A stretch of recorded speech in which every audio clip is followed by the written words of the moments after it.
If you and your friends were trapped in a never-ending death game where losing means that you'll be erased from memory forever, what would you do? These 6 classmates are forced to team up when an evil spirit traps them inside an endless nightmare of terror. And if it eats you, no one will remember that you ever existed. We're here to break down the mistakes made, what you should do, and how to beat the time loop death game in Remember.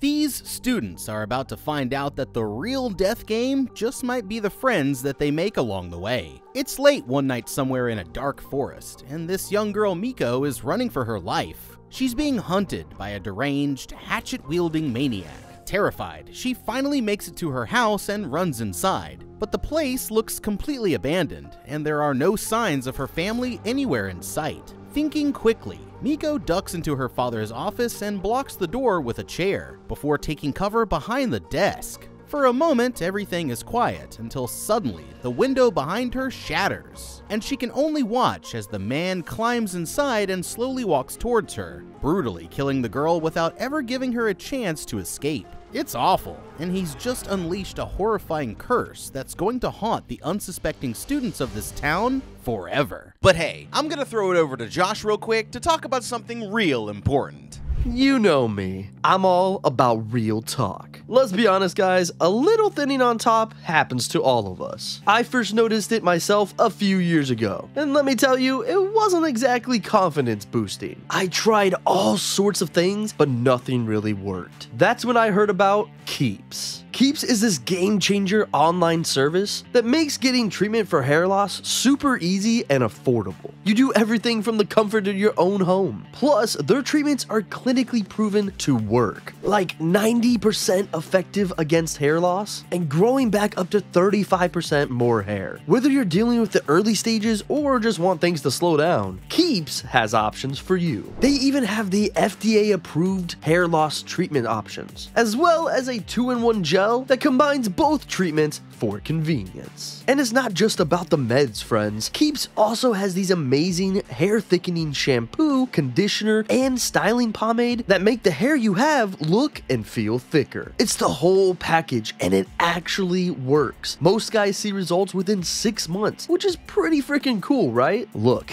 I get it. Hair loss can be a sensitive topic, but here's the thing, you're not alone. Nearly 1 million men have chosen Keeps to keep their hair, and the reviews are off the charts. We're talking about over 4,500 5-star reviews, with real before and after pics that will blow your mind. Hair loss stops with Keeps. For a special offer to get started, go to keeps.com/howtobe or click the link in the description. They've got a special offer just for our followers that you don't want to miss. Trust me dudes, hair loss stops with Keeps. Let's keep growing. Alright, now back to Ben. Okay, this girl's babysitter needs to be fired immediately. I mean, seriously, what was she even doing out in the woods like this all alone in the middle of the night? Also, who the hell is this guy with the axe? And why does he have such beef with an 8-year-old? Well, we never really get the answers to those questions, but what we can do is review her survival strategy to see if we can learn anything from her mistakes. Miko here started off strong by getting to the relative safety of the house and finding a place to hide out. But right after that is where it all fell apart. Barricading the door with the chair was a great idea, but like we've just seen, it doesn't help much when there's a giant window directly behind you. Although being child-sized doesn't do you any favors in a fight, it does give you the opportunity to find some more creative places to hide. Miko here could have looked for a less obvious hideout, like inside one of those cabinets below the bookshelf if there was any room, because if you get caught, then that's pretty much a guaranteed game over. You should always try to find an improvised weapon before taking shelter. Although, even with a weapon, an 8-year-old versus a full-grown man is hardly a fair fight. That's why it would have been a good idea to try using that phone in the office to call for help if it worked, or quietly sneaking out through the window or a side exit while he was still searching the house, and running for a place where there were other adults who could keep her safe. Whatever happened here, this poor girl definitely didn't deserve to go out like this, and now her spirit is about to come for revenge. Many years later, this girl Asuka's alarm clock goes off, waking her up for another day of school, but this is about to be the worst day of her life. Instead of eating with her classmates at lunchtime, Asuka finds a quiet spot in front of a chapel where she can eat in peace, until suddenly, a giant mass of bloody hands starts rising up from the empty well in front of the building that disappears when a group of construction workers show up. On her way back to class, the ghost of a young girl disappears in the alley behind Asuka. Late that night while Asuka is getting ready for bed, she suddenly receives a strange text message from an unknown number that's talking about someone called the Red Person. The number keeps spamming her with a never-ending string of threatening messages, making Asuka so terrified that she throws the phone down on her desk and jumps into bed to hide out under the covers. Just then, the clock strikes midnight, and that's when the death game begins. All of a sudden, Asuka realizes that she's been transported back inside of the abandoned chapel, along with 5 of her other classmates. There's the popular kids Takahiro and Ri, plus another girl from their class named Rumiko, this nerdy guy Shota, and this loner Atsushi. Uninterested in playing along, Atsushi walks out of the building alone to go do his own thing, but that was his biggest mistake. Atsushi hears a strange noise from somewhere in the darkness before he's suddenly jumped by an unseen attacker. The others come running when they hear him scream, but by the time that they get to him, Atsushi has already been torn completely in half. No sooner do they find him than they hear another scream. This time it's Rumiko, and she's just been smashed through the window of a nearby building, impaling her on a shard of broken glass. Terrified, they see a shadowy figure through the broken window, and the 4 survivors start running for their lives. They try to escape through the gate, but it's locked with no way to get it open, forcing them to quickly hide out in the locker room.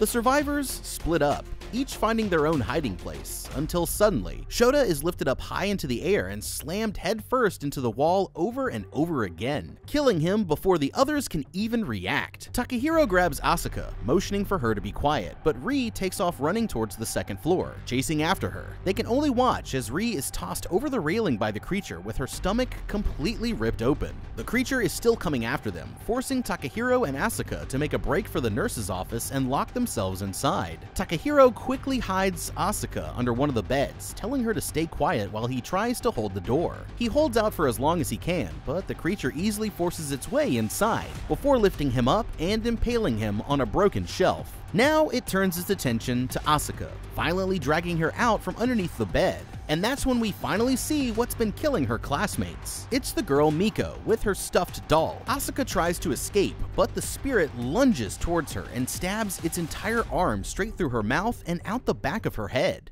Okay, boy, that escalated quickly, but at least the good news is that there's always tomorrow night to try again. The legendary Chinese general Sun Tzu pretty much cracked the code when he said that knowing your enemy's strengths and weaknesses is one of the biggest factors that determines whether you'll taste the thrill of victory or suffer the agony of defeat. In this case, we know that the enemy is the vengeful spirit of the 8-year-old girl Miko, who was killed decades earlier. Something interesting to point out is that before killing Asuka, the ghost girl was temporarily distracted while she started jumping on the hospital bed. This means that although she's clearly some kind of demon, she still possesses some of the personality and interests of an 8-year-old child. I'd try leaning into this by strategically leaving out things that a kid her age might be interested in as a distraction. Just using what's available in the school, you've got things like basketballs and other sports equipment from the school gym, arts and crafts supplies from the art department, instruments from the music class, or even a book that she might find interesting from the library. They could try leaving these fun items out in strategic locations and using them to temporarily distract the kid, which would open up opportunities to escape or even get the jump on her while her guard was down. Another factor that we might be able to exploit to our advantage here is the girl's doll. She seems pretty attached to it, because even in death, this kid doesn't want to go anywhere without it. If Asuka and her friends could somehow get their hands on the doll, then they might be able to use it as a bargaining chip by threatening to destroy it, unless the girl leaves them alone. It's probably going to get you another arm through the face, but since we'll respawn back in bed after being killed, it literally couldn't hurt to try. One thing that they should have noticed so far is that the girl seems to go after lone individuals before she targets groups. This makes sticking together the best way to stay safe because alone, you'll always be targeted first. Now, they tried running and they tried hiding, but so far nobody made an attempt to put up a fight until the very end. To be fair, if this 8-year-old kid can lift up someone who's twice her size and slam them into the ceiling with ease, then fighting probably isn't going to work out, but you never know until you try. And the best time for that is when you have a numbers advantage. Besides telling the demon to catch these hands, the school is also full of things like athletic equipment and maintenance supplies that could be used for makeshift weapons. For example, when it was slamming Shota around in the locker room, maybe they could have pushed over one of the shoe racks to trap her underneath. Once it cornered Asuka and Takahiro in the nurse's office, locking the door was a good start, but Takahiro should have tried to block the entrance with some furniture instead of holding it shut with his body. Besides that, there's definitely rubbing alcohol close by that they could use to start a fire if they had something to make a spark. This all started happening right after Asuka saw those hands come up out of the well. The dream also started with them in the chapel, which is where her visions originally began, so it couldn't hurt to go back and check the place out during the day. Maybe the construction disturbed the girl's final resting place, and giving her a proper burial somewhere else would be enough to do the job. I'd try quickly covering the top of the well next time so that the girl can't get out, or capturing her and throwing her back down there just to see what happens. Before the death game started, Asuka here was getting bizarre spam texts from an unknown number. I'd try asking her friends if they also got these texts, because if those messages are still on any of their phones, then they could try communicating with whoever sent them, which might give them some helpful leads. Perhaps figuring out the number that sent the messages would allow them to trace it back to a particular person or address that can point them in the right direction. Finally, we need to be asking why the red person chose the 6 of them specifically out of everyone in their school. If running, hiding, and fighting all didn't work, then maybe trying to communicate with her and finding out exactly what she wants could be the key to breaking the loop. We don't really know the spirit's motivations just yet, but the answer could definitely lead you to a solution. Asuka wakes up in her own bed feeling perfectly fine. For now, it seems like it was all just some kind of crazy nightmare. But as she goes about her morning routine, she realizes that all of the events are playing out exactly the way that they did the day before. The other kids from the dream realize it too, so they all group up in the hallway to try and figure out exactly what the hell is going on. According to Shota, they're trapped in a death game called the Body Search, where they must find the hidden body parts of the last victim and return them to the coffin in the chapel, all while avoiding being killed by the red person. Every night at midnight, the game will begin again, and returning each of the body parts is their only way to break the loop. They'll have to work together to get it done.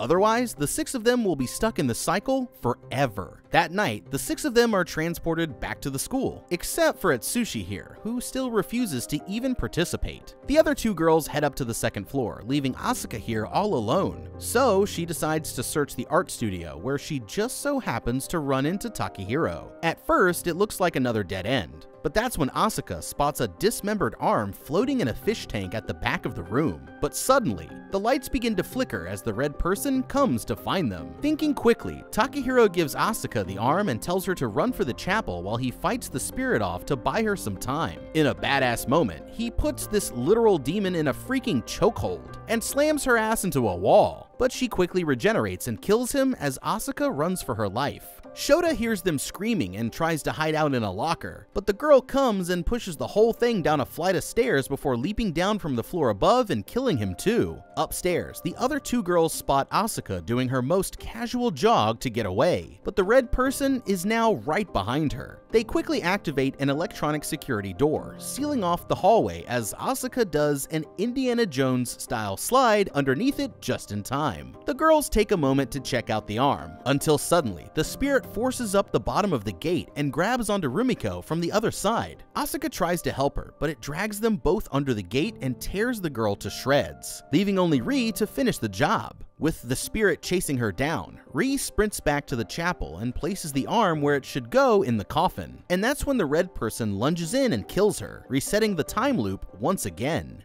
Okay, I have to hand it to them. This is some pretty good progress for their only 2nd time through the loop. Now, most of the legwork on this is going to be done in the dream world, but but if they don't take advantage of the daylight hours too, then they're wasting a huge chunk of time that they could be using to get better prepared. For example, while Takahiro was taking a break from basketball practice, there was one quick shot where it looked like I could just barely make out the padlock on the gate that they got stuck at during their first time through the loop. I'd try unlocking the gate during the day and seeing if it stays unlocked once we're in the dream. If it does, then that opens up all kinds of potential for them to set things up during the day that could help them out during the nightmare. Also, they could try falling asleep with something on them that they could use in the nightmare, like a weapon that they might be able to bring into the dream world. When she was asleep, Asuka was in her pajamas, but then in the dream, she was back in her school uniform. After observing this, I'd try putting helpful items like weapons or keys in the pockets of their school uniforms, because they might still be there during the next loop.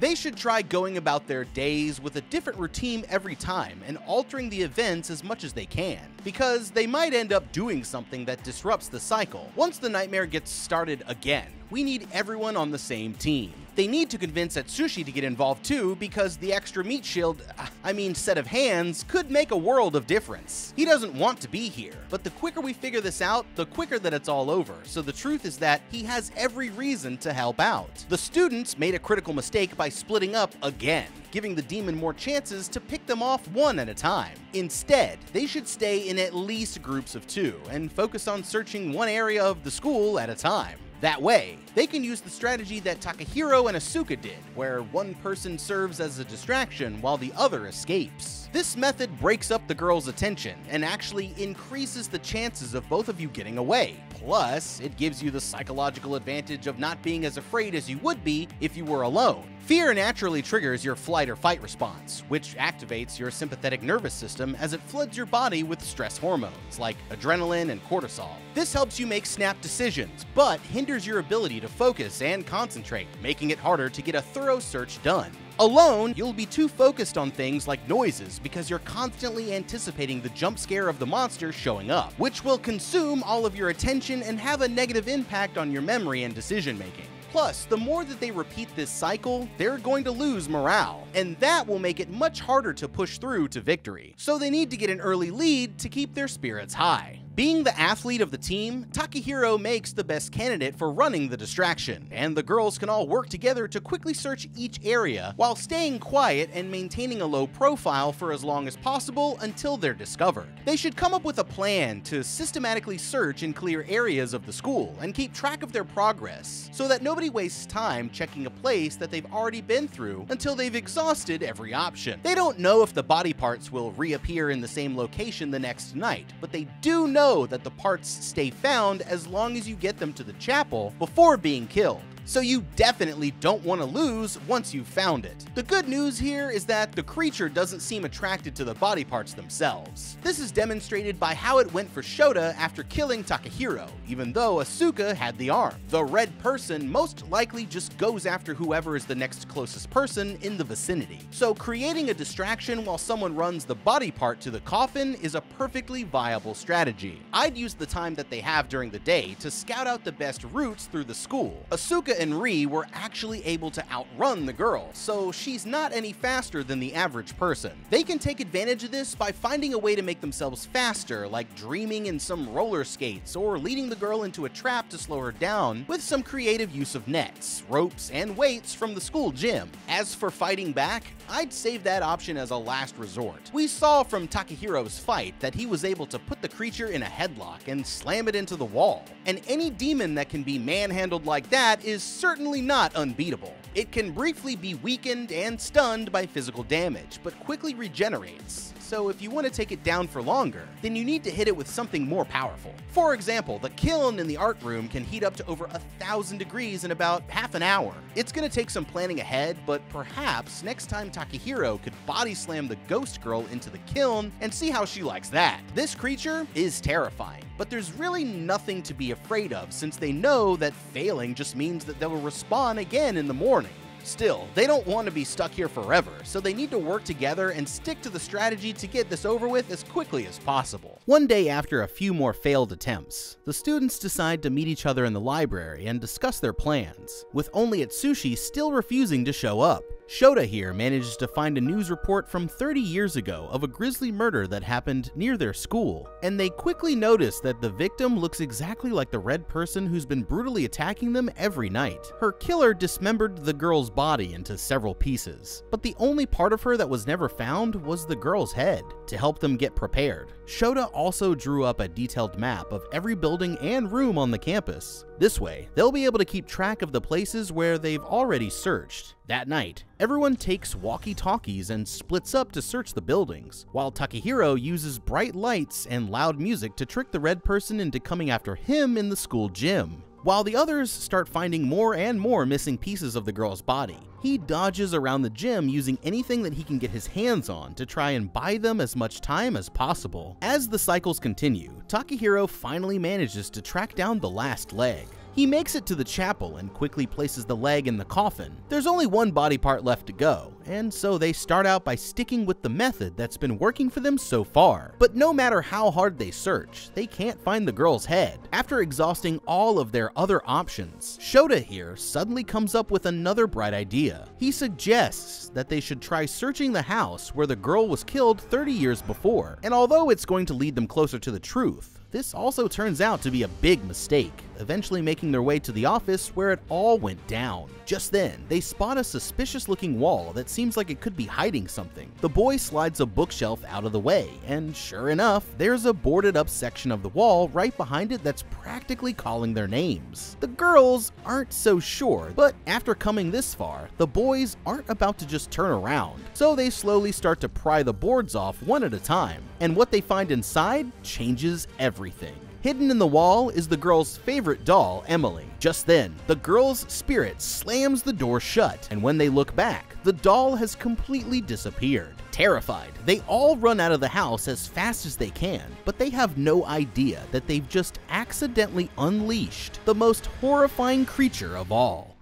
Okay, these kids just unknowingly created a whole new problem that's going to change everything, but there might still be a way to make lemonade out of these lemons. So far, this house is the only place other than the school where they've encountered Miko's ghost outside of the dream world. Clearly, her spirit still has some connection to this location. Every time that they wake up, the day repeats exactly the same. They may have lost the doll this time around, but after the next loop, there's a chance that it might be back in the wall. Now, I'm not saying that they should go open up the wall again to see if it's there, because we're about to see that unleashing the doll actually made their situation even worse. But what I am saying is that they should try burning down the house with the doll still inside.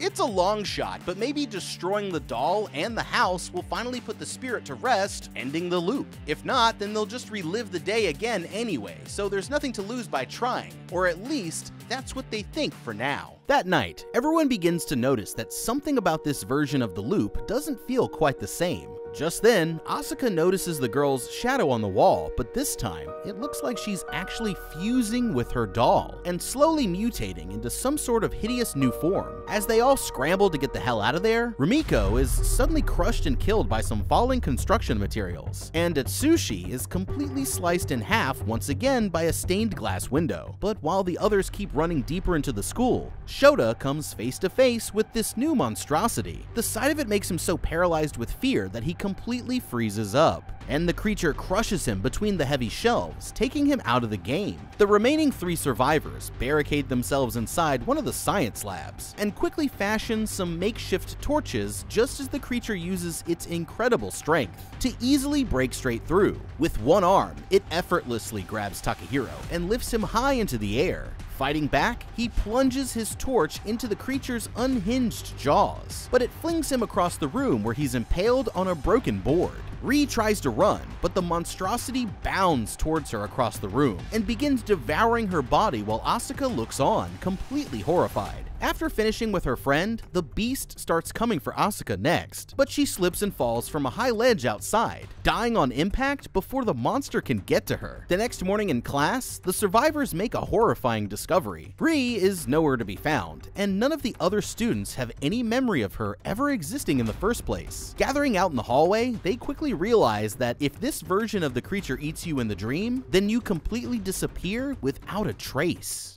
Okay, I never thought that we'd be facing off against some kind of Muppet from the depths of hell, but this new form just completely changed the game. Now, you can't even rely on the loop repeating, because if this abomination eats you, then you don't get to come back for another round. So our priorities just went from finding the body parts with no concern about being killed to avoid being consumed by the monster at all costs. Its massive size is intimidating, but could also be one of the main factors working against it, as this makes it more difficult for the monster to maneuver through tight areas. With its ability to run on all fours, they won't be able to outrun it in a straight line, so the kids need to consistently be using corners, doorways, and obstacles to stay out of its reach. If you absolutely have to fight, then don't waste any effort attacking its body. Instead, focus on its arms, legs, and most importantly, its head. When push comes to shove, finding a way to permanently damage its head so that it can't eat you is the most important thing. Otherwise, hindering its mobility is a good compromise. Fire seems to be proven to work, so keep using that to your advantage. Just make sure that there aren't any wooden stakes around for it to impale you on, and you should be fine. We're not sure yet if it can eat all of them in one round, or if it only wants to consume one of them each night, but you're definitely better off not taking chances. That's why it's best for them to stick together. They need to stay focused on searching for the head, and if the monster starts coming after you, always have a plan to reset the loop before it can eat you, because it's obviously better to cut things short and have to start over than to be erased from history altogether. Later that afternoon, Takahiro finds Asuka up on the roof preparing for what they're about to face. She's worried that even if they somehow manage to end the loop, then their memories of what happened will be erased, and they'll all go back to their lives as they were before the curse, leaving her friendless once again. Takahiro reassures her that he'll find a way to remember her no matter what, giving her his special pin as a symbol of his promise before leaning in for an awkward yet sweet kiss. It's a nice moment, but now they have to get back to fighting for their very survival. As the nightly loop begins again, Asuka here gets an idea. During one of the earlier nights, she noticed the doll sinking upside down to the bottom of the swimming pool, indicating that the girl's head could be inside of the doll itself. Now that they've fused together, this means that the last piece of the puzzle is inside of the monster's head, and there's only one way to get it out. So the 5 of them that are still left standing start preparing to kill this thing with the power of friendship. The battle begins with the monster crashing through the ceiling straight into the room where the kids have been setting up their traps. It knocks them all down with one swing of its freakishly long arms, before lifting Rumiko high into the air. The others lay into the monster with shovels and baseball bats, but nothing seems to work until Shota manages to break its grip by slamming its arm with a heavy toolbox. Now the monster turns its attention to Shota and begins eating him alive while the others are still trying to recover. The others dodge around the room as the creature chases them on all fours, but in its bloodthirst, it ends up running straight into their trap. Circling around behind it, one of the boys throws a bucket of industrial adhesive onto the creature's back, and the others shove a desk rigged with heavy-duty drills into its stomach, pinning it to a concrete pillar. They quickly start wrapping a steel chain around it, but it begins to overpower them before they're able to finish, and it looks like it's about to break free. While the girls are trying to hold it still long enough for the boys to secure the chain, the monster reaches down and grabs Asuka, lifting her up towards its jaws. Rumiko fires up a chainsaw and slices its arm clean off, but it uses its other arm to impale her through the chest and starts eating Rumiko instead. The boys finally activate the winch, but as the monster thrashes around, it severs a wire that causes it to lose power. Atsushi runs in to hold it back with a desk, buying Asuka time to reconnect the cable, but he ends up paying the ultimate price, as the monster elongates its neck and begins devouring him head first.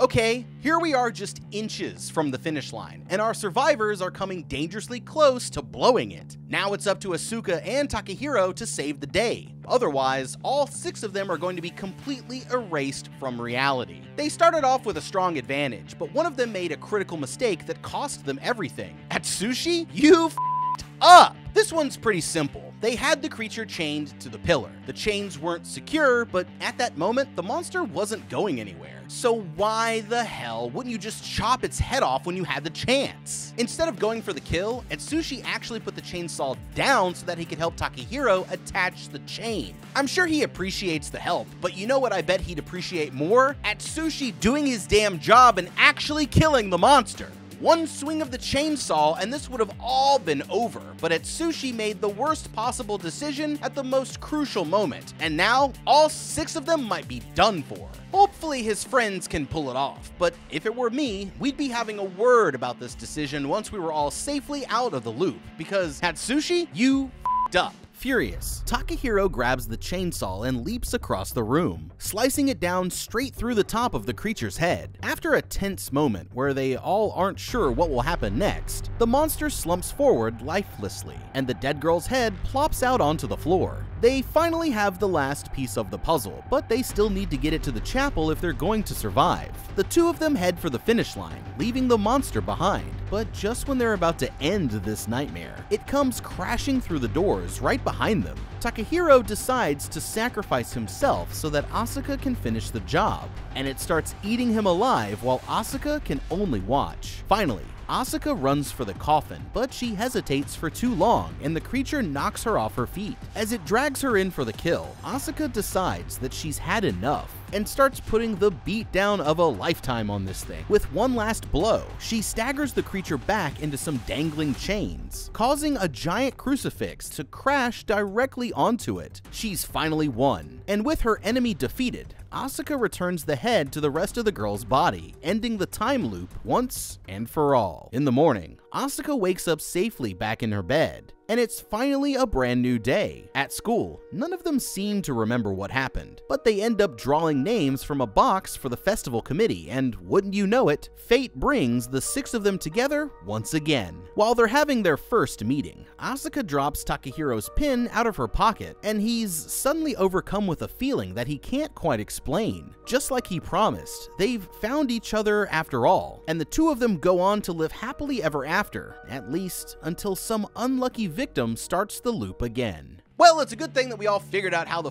this thing works, because if we didn't, we would all be super dead. If there's one thing harder than going to school, it's staying alive under these intense conditions. But in the end, I guess we figured it out, right? Or did we? Let us know what you think down in the comments below. Thank you so much for watching. Leave a like and subscribe, and check out that How to Beat playlist for more videos just like this one. Until next time, have a damn good day.